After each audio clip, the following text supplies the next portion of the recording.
Hi everybody, this is Angie from Tourangie, and we are jumping on 460 right here and taking a right and heading to Glen Lyn, Virginia, just across the West Virginia line into Glen Lyn. I'm going to talk about some history, a famous person from the area, the power plant, which was a huge deal back in the day, and also some activities you may not know that you can do down here.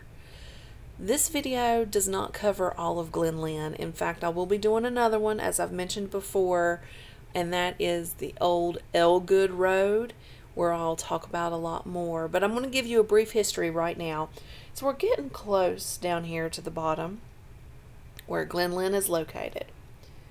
So in early 1755, Mary Draper Ingalls made her trek back home from captivity through here with her Dutch companion, which attacked her. She escaped and found a canoe and used it to cross the river, and Adam Harmon rescued her.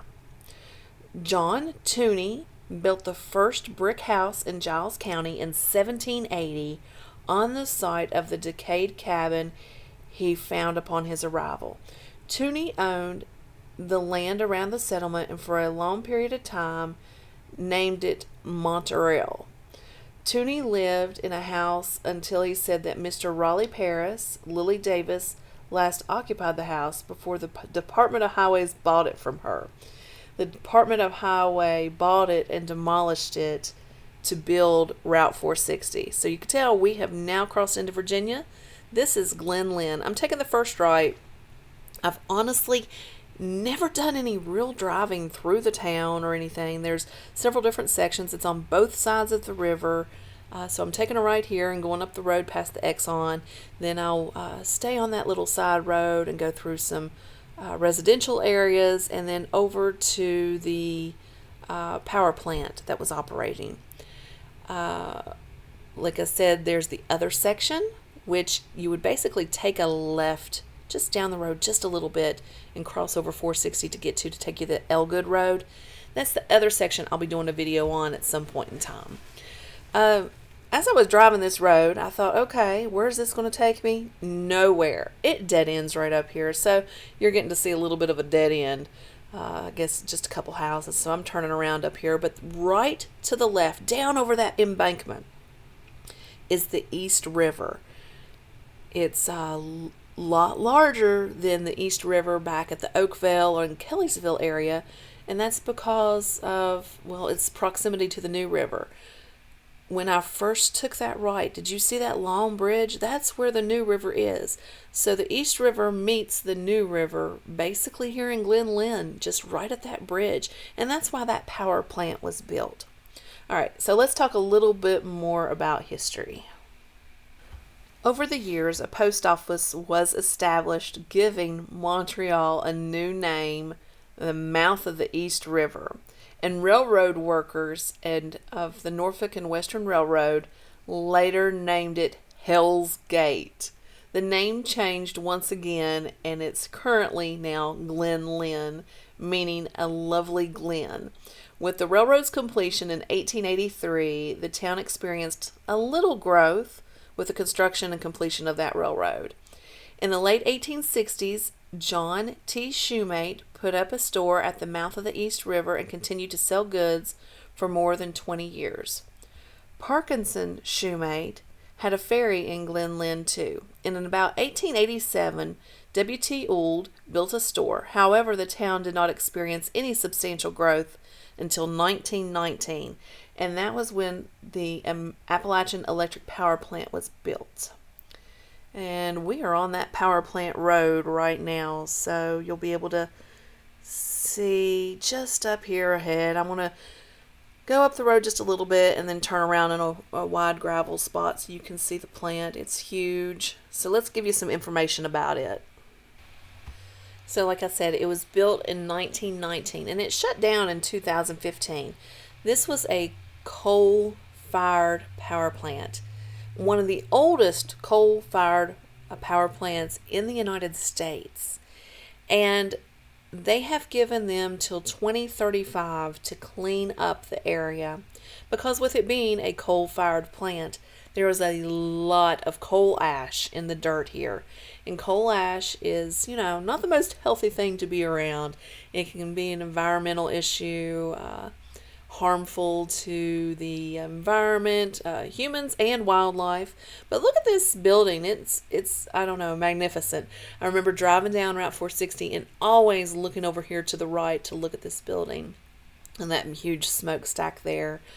We'll be leaving the area now, and you could see over here to the left, if you strain your eyes really hard, this video doesn't do justice, honestly, but right there is the New River. You can see it barely off in the distance on the right.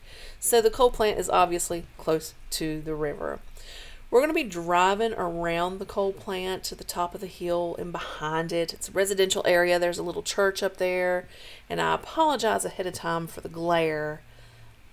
When I drive south on a sunny day, there is a huge glare on my window, and it affects the camera, so there will be a glare coming up. But there's lots of houses up there, lots of different roads to take you around and up the mountain and different things.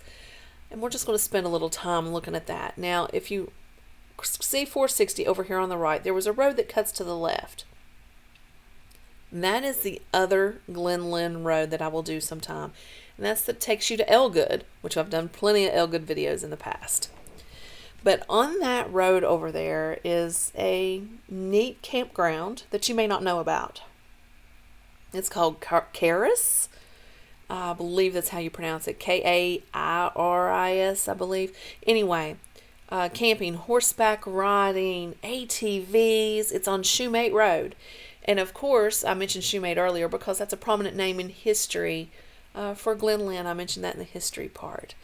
But they even do, if you want a scenic wedding, they do that over there at that place. More on that when we actually do the video of the road that it's located off of.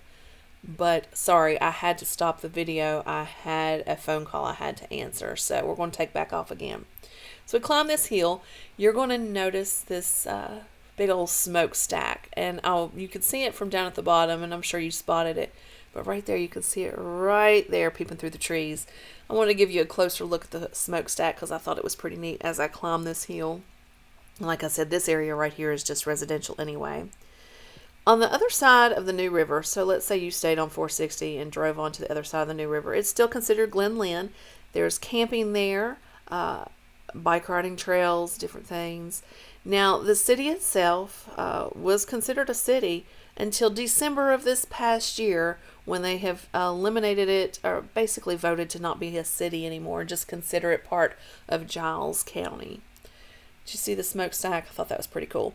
Look over there, straight ahead. That's East River Mountain. Yeah, we've talked about East River Mountain all the time. It's still here with us. It continues on just a little ways longer, almost towards Parisburg, I believe. So you can still see it in the distance, and there's plenty of little roads and stuff to take here. These are country roads with some houses and stuff.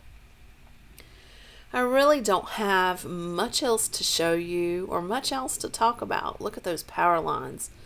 Could this be something affiliated with the power lines I talked about at the Kellysville area in the video from a couple days ago? Possibly. It could possibly.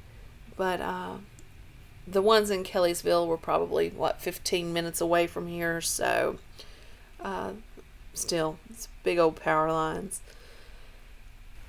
The last thing I want to mention in the video is a famous person who lived here, and it was a famous banjo, old-time fiddle player. He was born in 1884 and died in 1968, and that was Henry Reed.